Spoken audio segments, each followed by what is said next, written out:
1134 kHz. Tatropa Radio. Iba tayo.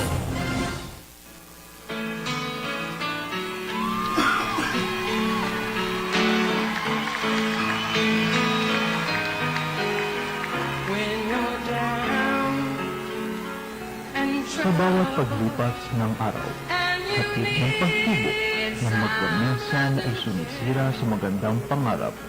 Ano man ang iyong pagkatao, noon at ngayon, huwag kang padadala sa mga pangyayari, sapagkat sa bawat balaki ng lumikha, kasama ka, kaibigan. Araw-araw, Lunes hanggang Biyernes, dito sa DWWD, Radyo Kawal Pilipino. Kasama ka, kaibigan. Just call out my name, and you know wherever I am, I'll come running to see you again.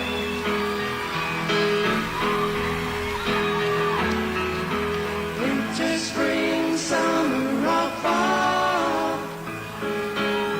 All you have to do is call, and I'll be there. Yes, I will. You got a friend.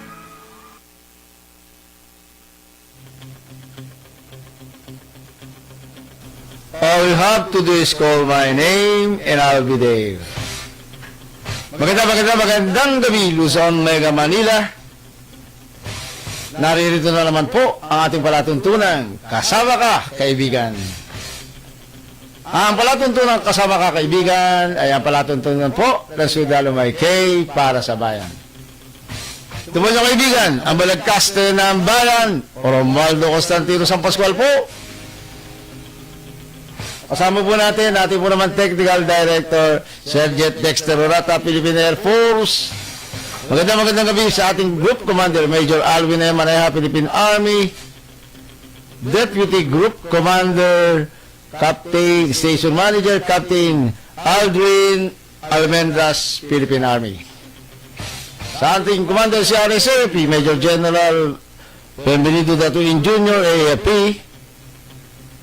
At sa ating Chief of Staff, General Carlito Galvez Jr., AFP. Magandang gabi po sa inyo lahat. At siyempre po kasama natin.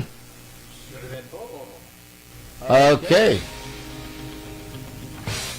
At sa lahat po ng mga tagapakinig natin sa buong mundo, through live Facebook tayo, Katropa DWW 1134 kHz AM band, sa inyong pong mga regular na transistor radio. At magandang gabi po kay Lieutenant Jerome Macuba, Philippine Army, OIC Project Kapagdaka, Department of National Defense.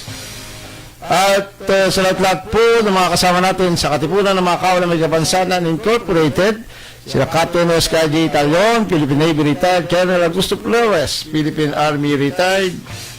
Good evening po at magandang evening dyan po naman sa kaibigan natin from Thailand, sa Assumption University, Bangkok, Thailand. Good evening po at sa lahat po ng membro ng SIPIL, SIMPIL, okay? Ang siklista at motorista ng Pilipinas. Ay, Lieutenant Tororo, biglang balita. Ano lang? Ipinasara ng Department of Environment and Natural Resources o DNR ang mahigit 20 minahan sa Kabayan, Benguet. Sunod ito ng stoppage order na inisyu ni DNR Secretary Roy Simato laban sa operasyon ng lahat ng small-scale mining sa buong Cordillera Administrative Region o CAR. Ipinabatid ni Police Inspector John Dangiwan, Deputy Chief of Police ng Kabayan Municipal Police Station, na mahigit 50 small-scale miners ang naapektuhan sa pagpapasara sa mga naturang minahan, lalo na sa Barangay Gusaran at Kutkut. Gayunman, tiniyak ni Dangiwan na maayos ang naging usapan ng mga apektadong minero sa lokal na pamahalaan ng kabayan. Mahigpit ang payo nila sa mga minero na huwag tangkaing bumalik sa minahan hanggang walang utos mula sa DNR para hindi maaresto. Okay po naman ang tungkol po sa minahan, ano? Mukhang bubuksan muli kasama ng redentor o pinasarado? Hindi pinasara. Huwag Ayan. tatangkaing balikan uli. Balikan uli. Kasi talagang delikado. Ano? Pero lahat, siyempre, pag may ganyang pangyayari, aksidente, ano, ay merong nagkakaroon ng kapansanan. Kaya sa mga nagkaroon ng kapansanan dahil sa ganyang mga kalamidad, aksidente, insidente, anong mga katawagan nito, eto, kung meron man pong nagkaroon ng kapansanan sa paningin, ang Atrieve Computer School for the Blind ay magbibigay po ng training para po sa web writing, ano po, yung maging vlogger, di ba? Kasama Redentor. Eksakto po sa mga vloggers. Ayan, no? Start po yan ng November 5 hanggang December 20. At siyempre, kailangan po magpatala sa Atrieve Computer Center, dyan po naman sa E-Road Corner, Los Angeles Street, sa Cubao, Quezon City. At last, registration, deadline ng registration is October 30. Ayan. At isa pa rin po para sa mga kabulagan, meron po tayong parawagan, ang organizer po ng gagawing 30th White Cane Safety Day celebration sa 2019 ay nananawagan po sa lahat ng mga organisasyon, Disabled Persons Organization of or for the Blind, magkakaroon po ng pagpupulong sa October 30, dyan po naman sa Resources for the Blind, third floor po, Resources for the Blind Incorporated, RBI, dyan po naman sa Cubao, Quezon City. At syempre, ang alam ko, yung number na nag-text po sa atin yan, nagpapaalala at nagbigay ng panawagan, Ernie Heredero. Good evening, Ernie. At syempre, sa lahat-lahat po ng kabulagan sa buong Pilipinas. Ayan po, magkaisa na tayo, ha? Lahat ng kabulagan, lahat po ng may kapansanan, ang kailangan po, kung tayo po ay for PWD concern, ay dapat po, magbigayan. Ito na po ang panahon upang tayo po ay magkaroon. Sabi nga po ng iba, hindi rin pwedeng magkaisa. Bakit hindi? Dahil may kanya-kanya daw kaisipan. Pagka tayo po ay leader, no, sinasabing leader, anumang sektor, kailangan po isa-isang tabi natin yung mga personal na interes. At kung tayo sabi natin, sabi nga ng mga may kapansanan, nothing about us without us. Ano? Pagka ganyan po, magandang pakinggan yan, di ba? Wala po tayo kung hindi po tayo kasama. Di ba? Wala pag-uusapan. Nothing about us without us. Kung sabihin, kailangan po ay maramdaman tayo. At malaman nila, ano ba? At lalong-lalo na, yung pangangailangan. Kaya ito na po ang panahon para po kailan pa. Di ba? Redentor Oro? Biglang balita, Redentor! Sinusuportahan ng Philippine National Police o PNP ang pamahalaan kapag nanaisin itong palawigin ng batas militar sa Mindanao.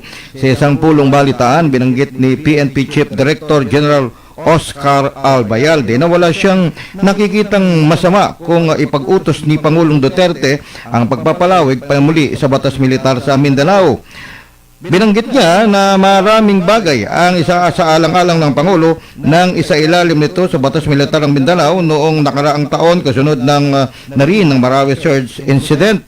Kabilang aniya rito ang plebisito sa plebisito para sa pagraratipika ng Bangsamoro Organic Law BOL sa mag-uumpisa na magaganap sa Enero 21 taong 2019.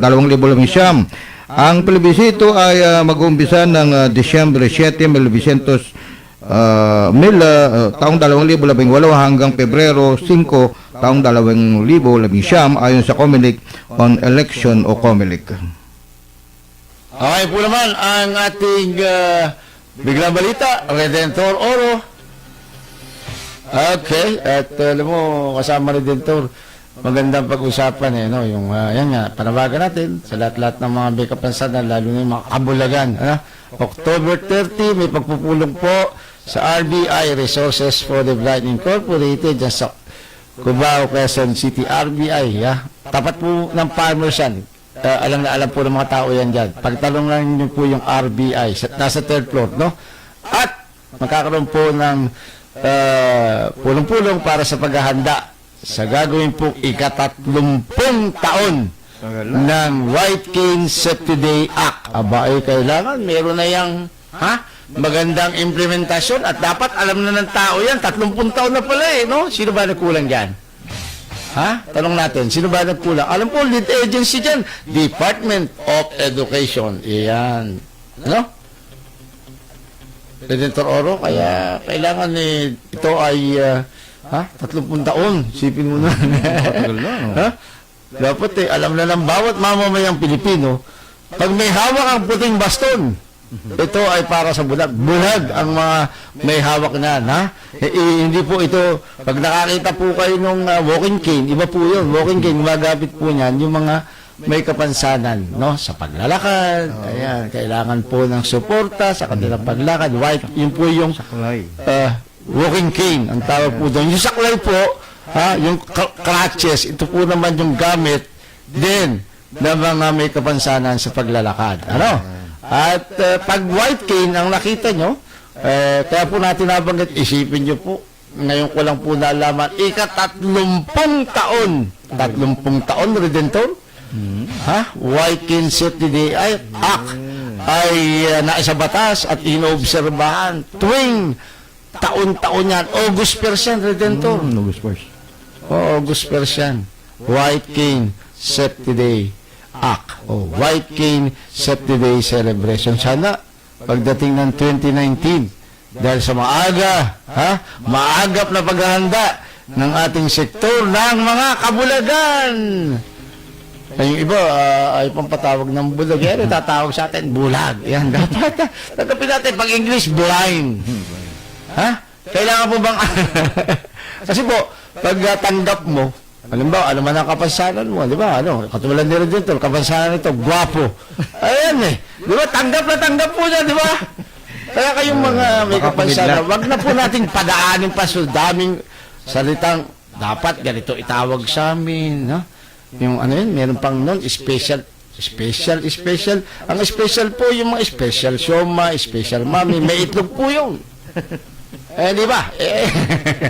Kaya, ano man po ang katawagan, sa akin, kahit ano tawag bulag, hoy, basta tayo naman, may pangalan, alam ng bulag, pwede naman tawaging Romel San Pascual. Pero kung talaga yun ang trip, okay lang po, di pa tayo magagal. Basta ang maganda doon ay meron pong magandang implementasyon ng lahat ng batas para sa may kapansanan. Ang ganda nga ng tawag, ang tawag ay visually impaired. Naku, talagang ganda, di ba? Pakinggan dito. Tanungin mo, yung bulag, ano na ang nangyayari sa kabulagan? Tayo ba ay malaya ng nakakakilos at meron ng mga accessibility para sa may kapansanan sa paningin? Pag sinabing wala pa, tawagin mo na lang akong bulag uli. Pag ng BI, huwag ng visually impaired, kung anong katawagang maganda, tawagin mo na lang akong bulag. At basta po yung mga batas na para sa kabulagan, para sa may kapansanan, ay implemented ng tama, okay na po sa akin yon. Hindi ba, Redentor? Kasi hindi nakukuha sa tawag na tinatawag. Correct daw, mga yung international na katawagan, ganito-ganito, kahit po ano itawag sa atin, basta't maganda po ang implementasyon ng batas. Kahit anong batas po, di ba? Katulad halimbawa sa urban poor, kung ano ng mga tawag, di ba? Na gusto, informal settlers, ano man yan. Di ba? Mahalaga po. Kinikilala ng batas ang iyong mga kailangan na itinatadhana ng ating batas ng bansang Pilipinas at na-implement ng gusto, lalong-lalo ngayon na mag-eleksyon, mga kababayan. Diyan na naman tayo maniningil sa ating mga local officials na naiboto natin noon na nagkamali tayo. Kailangan po ang may otoridad, katulad ng mga mayor, gobernador, na ihahalal nyo, may siguraduhin natin. Ano po? Tayo po ng mga, sabi nga, less in life, dapat po ay meron tayong mas magandang hinaharap sa ating buhay dahilan po sa mga batas na pinaiiral at ini-implement. Sino ba yung implementer niyan? Sino ba yung magpapatupad niyan? Di iboboto nyo na naman sa May 2019, local government, midterm election, mayor, gobernador, di ba? Kailangan po, mamili tayo. Di ba, Redentor? Biglang balita, Redentor Oro. Ipinaubaya na ng Malacanang sa mga kandidato sa national position ito kung voluntaryong sasailalim ang mga ito sa drug test.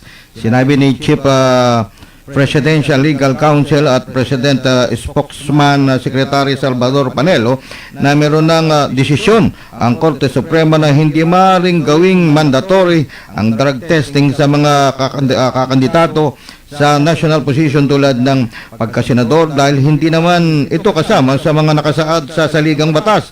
Sa mga kakandidato naman sa lokal na pamahalaan ay kailangang sumailalim ang mga ito sa mandatory drug testing.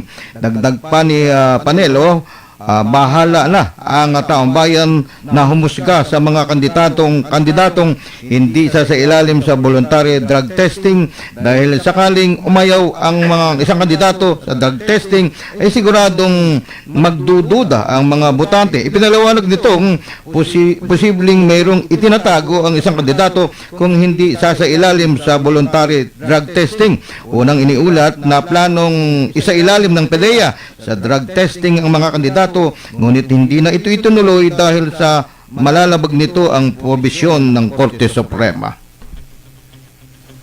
Hello, at yan po naman, ang biglang ulat, di kasamang Redentor Oro tungkol dito sa eleksyon pa rin, kasi po talagang election fever na po, ilang buwan na lang, ang kampanyahan nasyonal, alam ko, magsisimula yata ng Pebrero, at yung susunod na buwan, Marso, yun namang sa local positions. But, alam nyo, ito pong sinabi, mismo sa balita na hindi na require, na pag-drug test yung mga kandidato. Pero sa local positions, Redentor, ayon sa aking pagkakaalam at pagkakarinig sa iyong balita, voluntaryo yung sa local position. Mayor, governor, vice governor, board member, mayor, vice mayor, councilors. Tama ba yun? Na voluntaryo.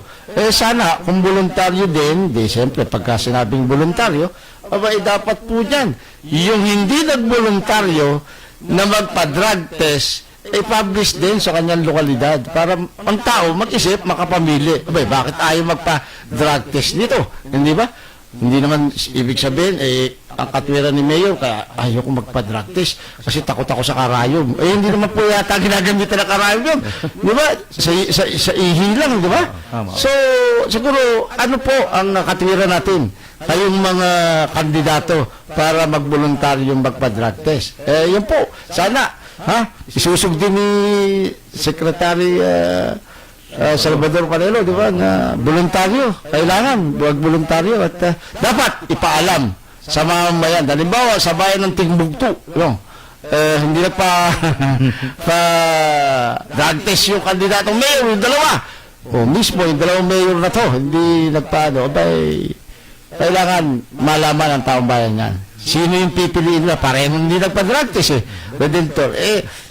Kung ba, less even, yung addict lang sa sago, kaya yung addict sa sabu. Pag yung pipiliin, di ba? Kaya hindi nagpa-drug test Baka yung isa yung ginagamit tutor ng yung sa sago, ginagamit niya, yung pang-ihip ba sa kalan. Pagka yung ginagamit mo yung di kahoy, di ba? Ang laki rin. Di ba? Yan po, medyo magaan, tinatawanan natin, pero mabigat po yan na problema at dapat po siguro kung tayo naghahangad, panawagan natin yan sa mga nag-file ng kandidasin ng mga local position, no, ay magboluntaryo, no, para ipakita nyo tapat ang inyong hangarin na kayo po ay malinis na humaharap sa inyong mga kababayan. Hoy, yung mga kababayan naman, aba, isipin nyo naman, na, mag-isip na kayo, bakit hindi nagpa-drug test? Ha? Baka naman, sabi ko nga, baka takot sa karayom. Ginagamitin po ng karayom yung ano? Yung pag-drug test. Hindi, ano ba gamit na rin dito? Tulad Ha? ng sinabi mo, sa ihi. Sa Pag ihi, umihi ka, ganun. pag nag-exam ka sa LTO, bago ka bigyan. Ayun, nga pala, nakapag-ano na ako nung ano eh. Nung kumandidato nga pala akong ano, barangay captain nung ano, noon. Nagpa-drug test nga pala ako noon, voluntaryo. Nagdala kami ng sample. Mismo doon na kami pinaihi sa pagbibigay ng sample ng urine. Ayan. Naging positive ako na kasi umiinom ako ng medical noon eh.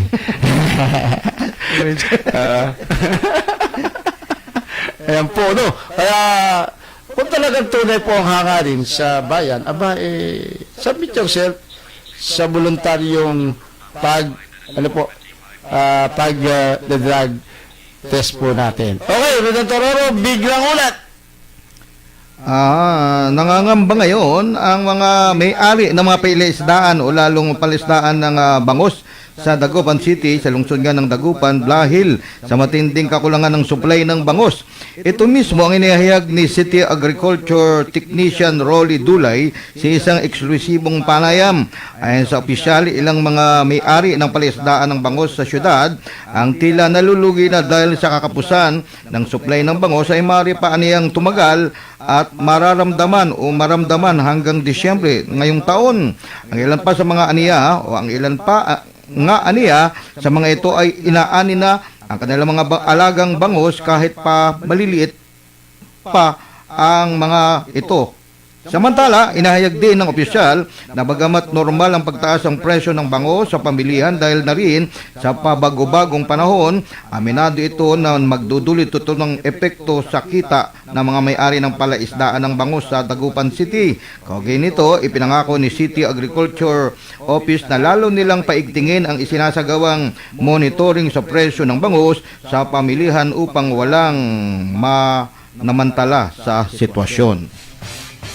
Okay, muna po, biglang ulat tungkol naman to sa mga palaisdaan. Ano po, ayan, talaga naman. At binabati po natin ang ating mga classmates, class 69 ng San Mateo Elementary School. Ayan, prepare na sa ating 50th year anniversary. Ikalawampung taon ng ating pagtatapos sa mababang paaralan ng San Mateo Rizal. Ayan, ano po? At Redentor, yung tungkol dito, binabati natin si Dr. Toto de la Cruz at siyempre yung PKKP at Chairman Errol Barba ng MRRD MECC PWD Sector National. Magandang evening sa inyo sa lahat-lahat ng inyong mga kasama. Ayan, ang ating mga kasamahan sa sektor ng makeup. At siyempre, yung ating kasamahan Redentor sa Transportation and Tourist Accessibility Audit. Ayan. Meron tayong pagpupulong, mga kasama sa audit team ng Tourism and Transport Accessibility Audit Team na pinamumunan siyempre ng MMDA at ng United Architect of the Philippines, ang Philippine International Network on Accessible Tourism Incorporated, ang ating pong iba pang kasama, Department of Transportation, at lahat po ng mga may kapansanan dito sa Metro Manila na nagsasama-sama. Yung kanilang mga representative, meron po tayong pagpupulong sa Friday. Yan po naman, October 26, yan po naman sa Metro Manila Development Authority. Sa 9 ng umaga yan, Karong. Okay, alas 9 ng umaga, ha? At yan po ang malaga niya kasi ito po ay para makita natin. Boss, sabi na naman ng nakikinig na kaibigan ko, walang nakita ni Bulag. Ayan pong pagkita, hindi po problema. Lalo pag kayo may trabaho, meron kayong kita. Kahit wala pong trabaho, katulad ko, bulag, may kita pa rin. Alam niyo kung bakit? Ipagtatanong ko lang, itatanong ko lang kay Redentor yun Redentor, ano ba yun dyan? Meron dyan pagkain. Ayan. Atak! Di ba? Yun po yun. Parang gera. Di ba? Kaya sinasabi natin, magkakaroon ng, dahil lang po kami audit team para po sa accessible transportation and tourism. No? Ito po ay paghahanda sa darating po na yung November 1st, di ba? Pag-alaala po ng at pagdiriwang din ano ba tamang katawagan niya ng Redentor? Pagdiriwang, pag-alaala, dapat may Pag-alala. Pag-alaala, di ba? Oo. In memory of Redentor Oro. Yan po, ano? Ayan po. At pag-alaala, no?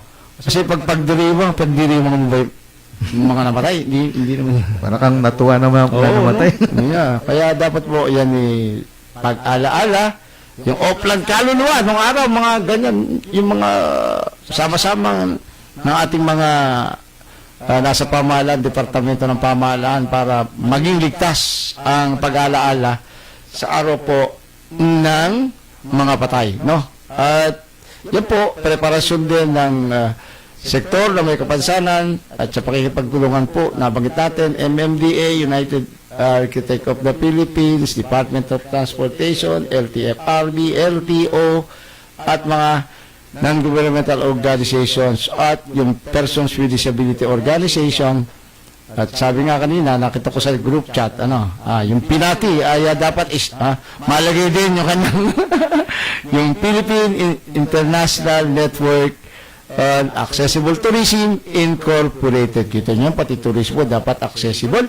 Kasi po, pati ang may kapansanan, meron din po siyang karapatan na maglima yun, yeah? Mamasyal, yeah? Hindi po yan, ano ba, ba't nilagyan para rampa yan Kasi, alam nyo ba, marami po na, lalo yung sa mga matatanda natin, kailangan may access yung mga tourist spots. At siyempre, yung mga bus terminal, hindi naman po lahat gagamit ng kotse, sarili na sasakyan. Dapat po, ang mga bus terminals, katulad ng ginawa namin 2 weeks ago, na aming inaudit yung mga bus terminals. Isusunod pa namin lahat ng mga bus terminals dito sa buong Metro Manila. Kung kakayanin, siguro maskilabas po ng Metro Manila ay ating pong pupuntahan para ma-audit natin. Malaman natin kung sino pong bus terminals ang sumusunod po sa Batas Pambansa 344. Anong oras na, Redentor? 33 minuto makalipas ang ikapito ng gabi. Okay, pakilala muna tayo ng ating po namang himpilan. Ito ang DWW 1134 kHz. Balita, impormasyon at musika. AM at FM pinagsama. Ito ang Katropa Radio. Iba tayo. Kayo po ay nakatutok sa 1134 kHz, DWWD, Katropa Radio. Iba tayo, kami po ay kasabi ng KBP, kapisanan ng mga broadcaster ng Pilipinas. Philippine Standard Time, 33 minuto makalipas ang ikapito ng gabi.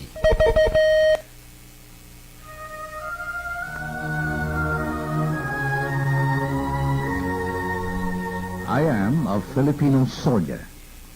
I will support and defend the Constitution of the Republic of the Philippines against all enemies, foreign and domestic. I will obey the laws and legal orders of those appointed directly over me and shall hold myself responsible for all my official and personal actions. I will keep faith with my fellow soldiers, and I will not do acts nor make oral and written statements which are disloyal to my country and the armed forces of the Philippines. I will render respect to the Filipino flag at all times and dedicate myself to the principles of justice, freedom, and democracy.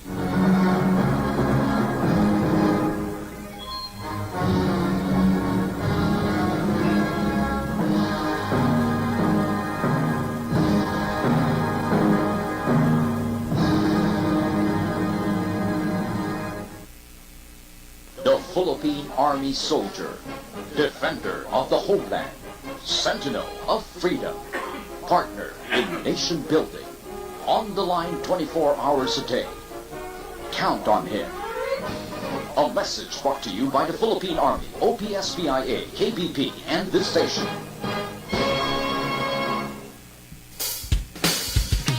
Sa pagkising sa umaga, ngiti ko'y masaya. Narinig sa radyo, boses ng katropa mo. Iba't ibang uri ng kwento, mapapakinggan dito. Sa Luzon, Visayas at Mindanao, pati sa buong mundo. Makinig na sa katropa, dito di ka mag-iisa. Makisaya, makibalita, makiawit sa musika. Sabay-sabay at sama-sama tungo sa pagkakaisa. The best at viva ka dito sa Katropa Radio. Iba tayo. Ito ang DWWD 1134 kHz Patropa Radio. Iba tayo.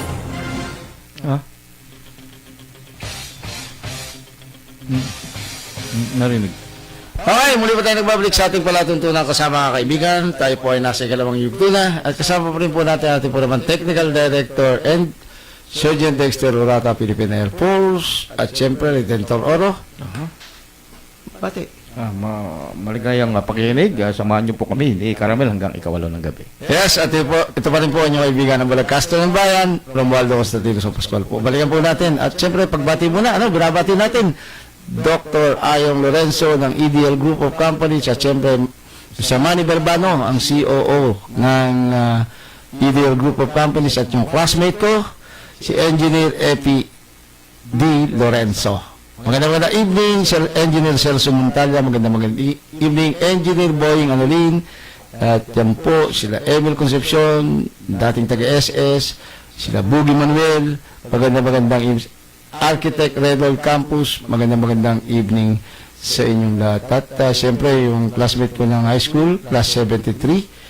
Diyan po naman sa Doña Aurora High School na ngayon po ay Far Eastern University.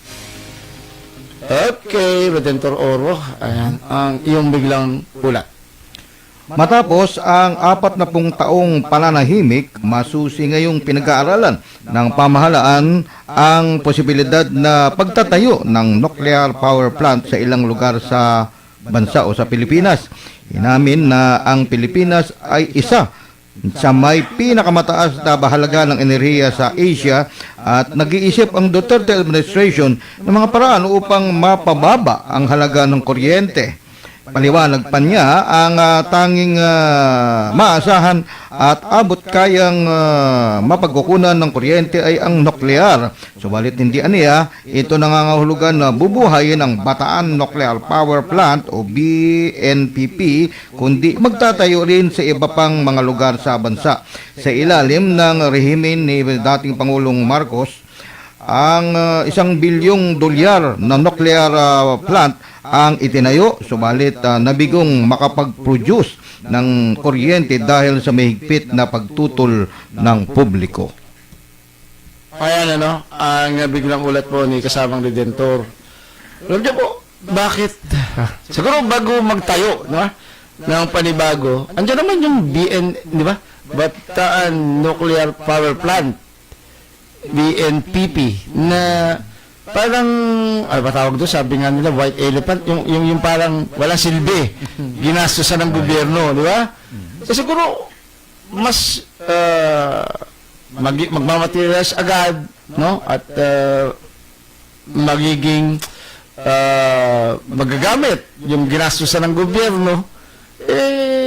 Ako po, para sa sarili ko opinion, siguro, pag-aralan, tingnan kung talagang ito ay delikado. Di ba? Na sinasabi, alam mo, ang Pilipinas is tayo yung unang-una, may kasabay tayong mga bansa na ngayon, ang kanilang nuclear power plant ay hindi lang isa. 2, 3, 4, 5, 6 hanggang 10. Yung kalapit lang natin, ang bansang malalapit sa atin, may mga nuclear power plant sila. Na pinakikinabangan nila. Yung bupa, halimbawa, magkaroon ng problema, di ba tayo aabutin? Di ba? Ito pong nasa atin, sa loob mismo ng ating bansa na ginastosan ng $1 bilyon ng ating pera ng mamamayang Pilipino. Bakit hindi ito po? Ha? Huwag na po kayo makinig doon sa mga, alam niyo na, yung kaya lang mga kontra-kontra yan. Merong gustong patunayan at merong gustong, alam niyo na, ha? Para pahirapan ng mamamayang Pilipino. Yun po yung mga may sakit na leptospirosis. Yan po yung mga nagsimula niyan. Tinutulan, nagmarcha-marcha kung saan. Kasi po, kaya ako nasasabi dyan, ha? Nasasabi po yan. Yan po ay binisita siguro mga 3 years ago, 4 years ago, no? Ng Liga ng mga Broadcaster ng Pilipinas at ng Samahan ng mga Inhinyero ng Pilipinas, no? At electrical engineers, no? Na nagboluntaryo para inspeksyonin, tignan kung may kapasidad pa. At pwede pang pakinabangan ang nabanggit pong Bataan Nuclear Power Plant. May report po sila. At narinig ko habang kami po ay, sabi nga po nung una, ano gagawin ni Carmel doon? Ocular inspection ang gagawin ng Liga ng mga Broadcaster ng Pilipinas at ng mga inhinyero, electrical, mechanical, magkakasama po sila. Sabi ko, bilang mamamahayag, papakinggan ko kung ano yung kwentuhan nyo. And din nga po, nakasama ko sa ocular inspection. Ano po? Lahat naman po ng nakita at yung mga comment at yung mga rekomendasyon ng mga inhinyero ay pwede. Meron pa nga silang pinakita, hindi ko man po nakikita, yung kamay ko ikinapa ko dun sa pagitan na nakikita po pag malayo kayo ng power plant, parang may sinasabi na yung bitak daw, pagitan. Ito po pala pagitan na meron pong protector na makapal. Parang ang dating po ng makapal na nakapagitan na yon doon sa sasabing parang bitak na yon na sinasabi ng mga nakakakita from outside, bitak, hindi po pala talagang yun ang design, Redentor. Yun yun talaga. Hindi pala bitak yun. Hindi. Kaya, alam mo, naakit natin yun eh. Yung hanggang doon sa, yung sa reactor, yung sa mga, yung parang pinaka, kasi yung kabuuan, kahit papaano, na feel ko, yung maakit yan, at yung laki po, para sa akin po ito, at kung makakarating man po, sa mga talagang meron pong hangawin na maayayos, katulad po ng administrasyong Duterte na tinitingnan niya po yung po pwedeng maging posibilidad na magkaroon tayo ng nuclear power plant na ang ating enerhiya ay manggagaling sa nuclear, no? Na ang isip kasi ng tao, natawa nga ako nung nag-explain before po kasi mag-inspection, no, kami nagkaroon na ocular inspection dyan na bahagi po tayo ng Liga ng mga Broadcaster ng Pilipinas bilang isang direktor, ay nag-lecture muna yung authority sa nuclear na mga inhinyero at nandun si yung dating undersecretary ng education, siguro kilala mo yung mga kasama nila Redentor yung sa DCXL sa kabilang impilan, si Butch Valdez, Yusek Butch Valdez, no, na siya nag-sponsor nung pagpunta doon, tsaka yung doon sa kanyang bahay kami nag-stay, no. Sinasabi nga po na ang Pilipino kasi ang kaisipan, no, ng marami. Pag sinabing nuclear, mapamuksa, no, parang ganun. Alam niyo ba, kung nakikita niyo dito sa Quezon City, meron yan. Yung DNRI, yung Nuclear Research, Bureau of Nuclear Research Institute. Tama ba? PNRI, Philippine Nuclear Research Institute, na nandyan po sa Diliman, yung Korting Itlog. Nuclear, po yun? Parang maliit na nuclear plant yun. Doon po dini-research, doon po ginagawa lahat ng mga research sa nuclear. At marami pong magagandang bagay, gamit po sa industriya, gamit po sa negosyo, katulad ng mga, meron pong binigay sa aming sample doon, na yung parang siya, Redentor, yung mga band-aids, no, yung yung bandage na ginamitan po ng nuclear treatment na kahit anong laki ng sugat na hiwa ay pag tinapal mo to naghihilom. Ganoon. At sana ito po yung tingnan kasi ang Department of Science and Technology, yung po rin barang naging partner doon para tignan, ano po, ay talagang kita naman yung kanilang pagsusumikap, Redentor, na sa AP Medical Center nga, nung ako'y nakakumpay dyan siyempre, gala din ako kahit medyo may site pa ako nun Redentor from 7th floor sa Opta Ward. Ang Opta Ward nun, Redentor, 7th floor pa. Ngayon, nasa ground floor na no, dito sa may first floor yata, second floor to. No? Noon, 7th floor kami. Gumagala ako, namamasyal ako, lalo sa may emergency ward. Doon yung nuclear medicine, Redentor. Gumagamit na ng may nuclear medicine department ang AFP Medical Center noon pa, Redentor. Kaya ibig sabihin, ito ay mahalaga na bahagi na maski sa medical, di ba? Lalo na kung gagamitin ito ay bubuksan kaysa, para sa akin po, kaysa diba, pag-aralan maigi, hindi naman po yung mga eksperto natin, yung ating pamahalaan, hindi naman po basta papayag yan na basta na lang po i-activate yan. Pag-aaralan, siyempre, kung may pangangailangan Redentor sa tagal na ito ay nabimbin, na-stack, ay siguro titingnan lahat ng mga kinakailangan idagdag na seguridad doon sa planta. Di ba? Sabi, nasa fault daw. Sabi, puro sabi-sabi, sana patunayan, tingnan. No? Na mga eksperto, gumastos na rin $1 billion, siguro mag-hire ng mga eksperto na talagang mga nagsigaw, yung gumawa din yan.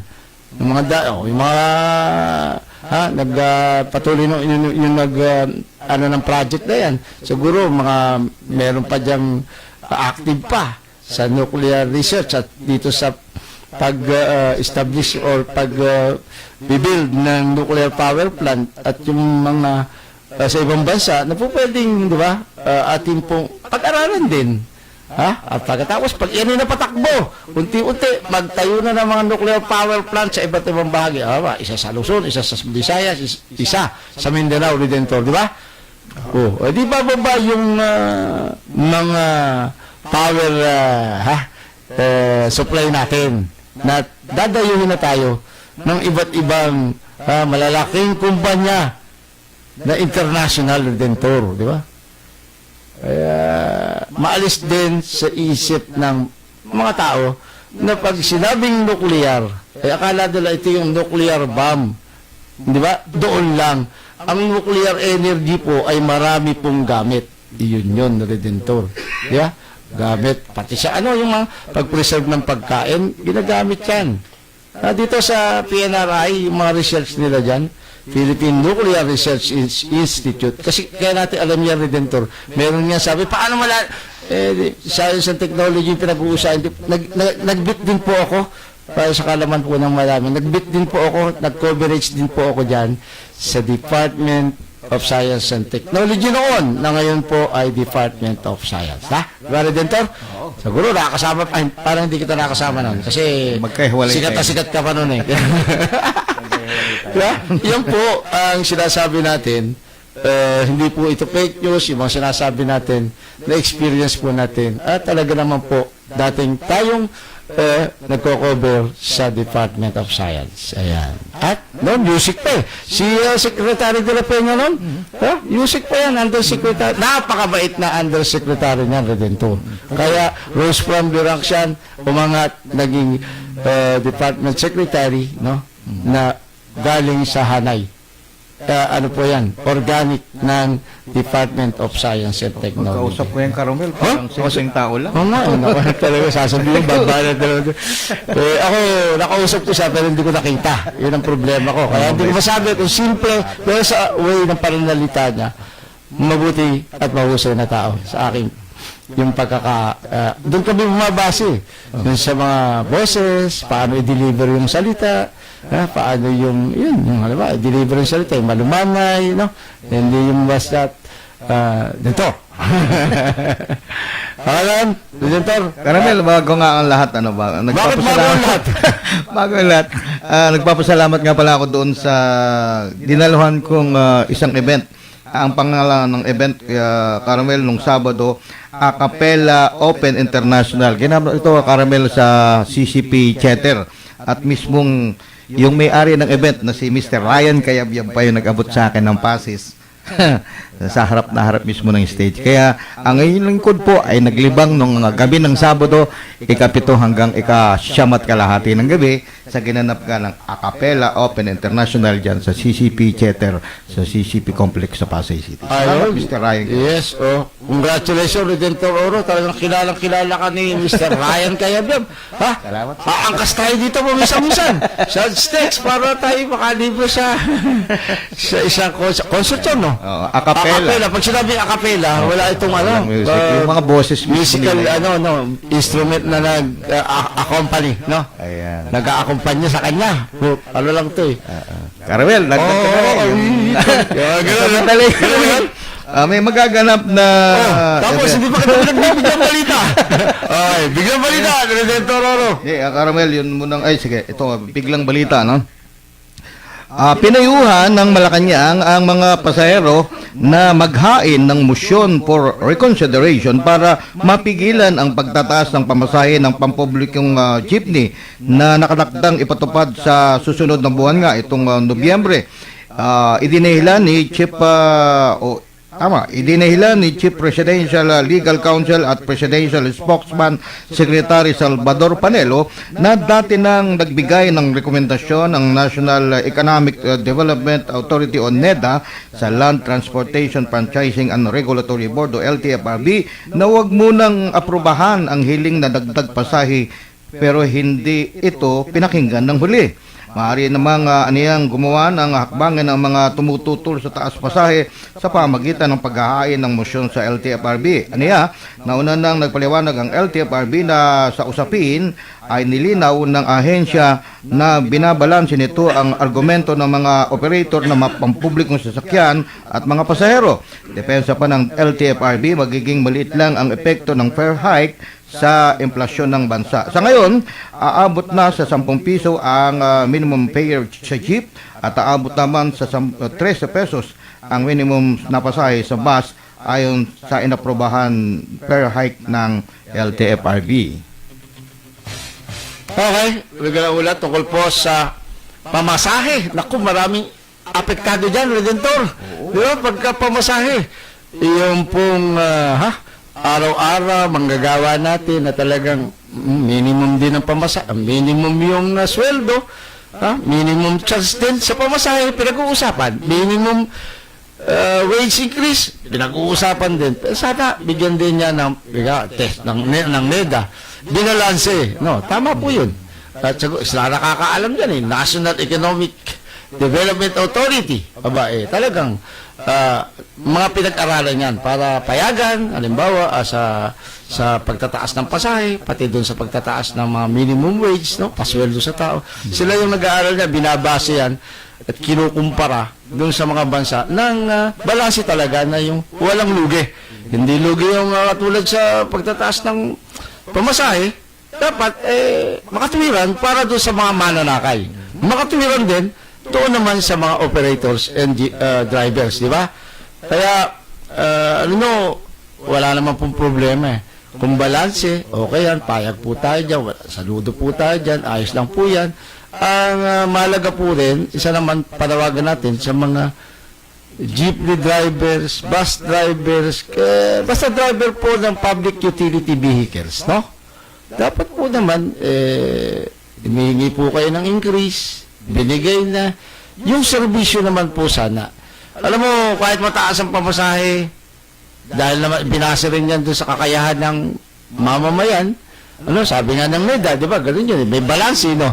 Sana naman, yung serbisyo, yayos. Halimbawa, iwasan na po yung cutting trip, iwasan yung non-conveyance, yung hindi pagsasakay, dahil maaabala, katulad po, laging reklamo yan ng mga may kapansanan Redentor. Kaya nakakalungkot po. Kaya tayo, maski voluntaryo, sumama po tayo sa audit team ng MMDA para kahit pa paano makapagbigay po tayo ng mga rekomendasyon na dapat, po yung, katulad nung accessible na mga terminals, no? Nagtaas ng pasahe. Sana po ito, tignan ninyo yung implementasyon ng Batas Pambansa 344 sa inyong mga terminals. Di ba? Para balansi po at nagbabayad ng mahal ang ating mga computers, hindi naman po sila tinatakbuhan, dinidinay ng kanilang sakay. At alam nyo po, ang pasahero, pag sumakay na yan, pwede na pong breach of contract yan. Ha? Narinig ko po yan sa isang abogado na kontrata na. Pag ikaw ay pasahero, sumakay ka sa isang pampasaherong sasakyan, kontrata na yan kahit wala kayong pinirmahan. Pag hindi ka, halimbawa, isinakay ka, nag-cutting trip, sinabi sa'yo, bumaba ka na rito, hindi ako makakaabot doon. Mag-aalmusal ako, maghahapunan ako, gagarahin na ako, pwede mo siyang i-complain. Breach of contract. Tama yun, para abogado sa Redentor. Breach of contract po yan, kahit wala pong pinirmahan. Parang breach of contract. Yung tumiri, di ba? Mga ganun. Pinakakuan mo. Kasi, sabi mo, kumaw. Galing sa San Mateo yung pasero, sumakay sa'yo. Pagdating ngayon ng Marikina, ibinaba mo.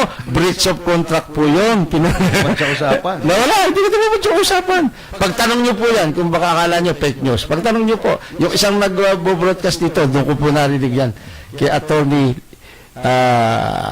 yung nagpo-program na pag-usapan natin. Yan. Yung konsyahal ng Maynila dati, na naging LTFRB, naging LTFRB Assistant Secretary yata. Si Attorney Inton. Ayan. Sa kanya ko mo narinig yan. Dahil expertise po niya is transportation. Ayan, ano po? Editor, anong oras na? Ramel, mayroon na naman tayo natitirang 3 minuto. Talagang natitira lang, ha? 3 minuto, okay? Kung meron ka pang ihabol mo yung mga kasaysayang, balikan natin. Hindi, isang paragraph lang naman to. Sige, libreng, kahit kalati lang. Ay, sige. libreng paalala lang to. No? Sa Oktubre 28 po, araw ng linggo po yan, ganap na alas 8 ng umaga, iniimbitahan po ang publiko sa libreng medical at dental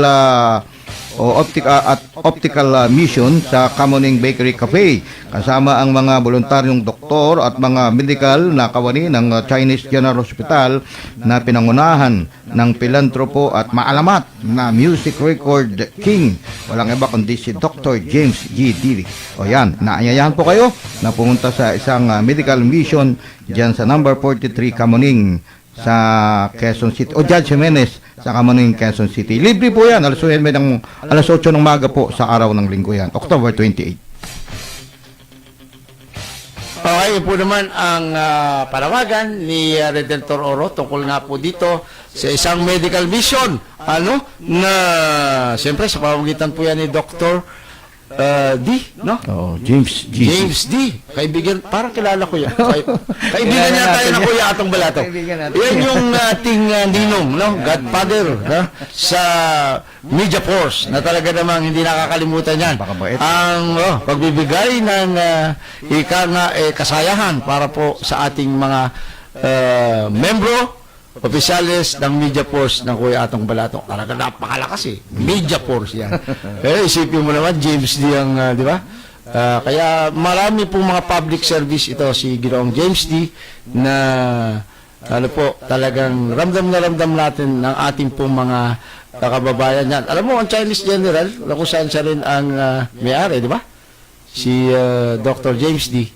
ay meron niyang mga kasunduan, agreement with the Armed Forces of the Philippines para dun sa medical care ng ating mga sundalo. Alam po yun, at yan ay nabanggit na rin niya sa ilang pagpupulong natin. Kaya philanthropist to, kasamang Redentor, o philanthropo, at hindi pilaitropo. Baka ikaw talaga, philanthropo.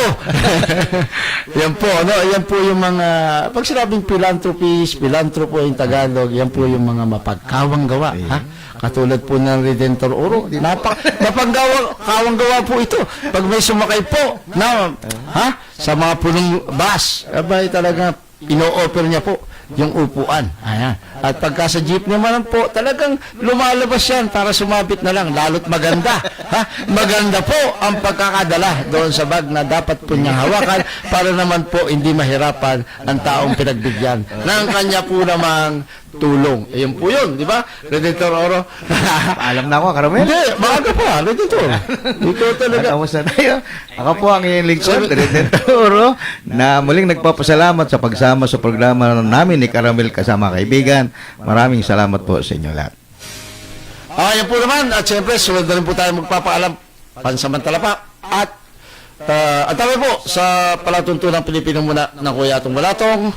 Salamat po sa ating technical director, Sergeant Dexter Rolata, sa kanyang OJT nakasama dyan na hindi natin nakuha pangalan. Siguro yan ay si Jan. Di ba? Pag hindi kilala, Jan eh, no? Di ba? Katulad sa mga Jan. Okay. Salamat po sa ating Group Commander Major Alvin M. Anaya, Philippine Army. Deputy Commander, Station Manager, Captain Aldrin Almendras, Philippine Army. Sa ating Commander, CRSAP, Major General Bienvenido Tatuin Jr. Ito po ang inyong kaibigan, ang Balagcaster ng Bayan, Romualdo Constantino San Pascual po, para sa programang Kasama Ka, Kaibigan. Ito ang DWWD 1134 kHz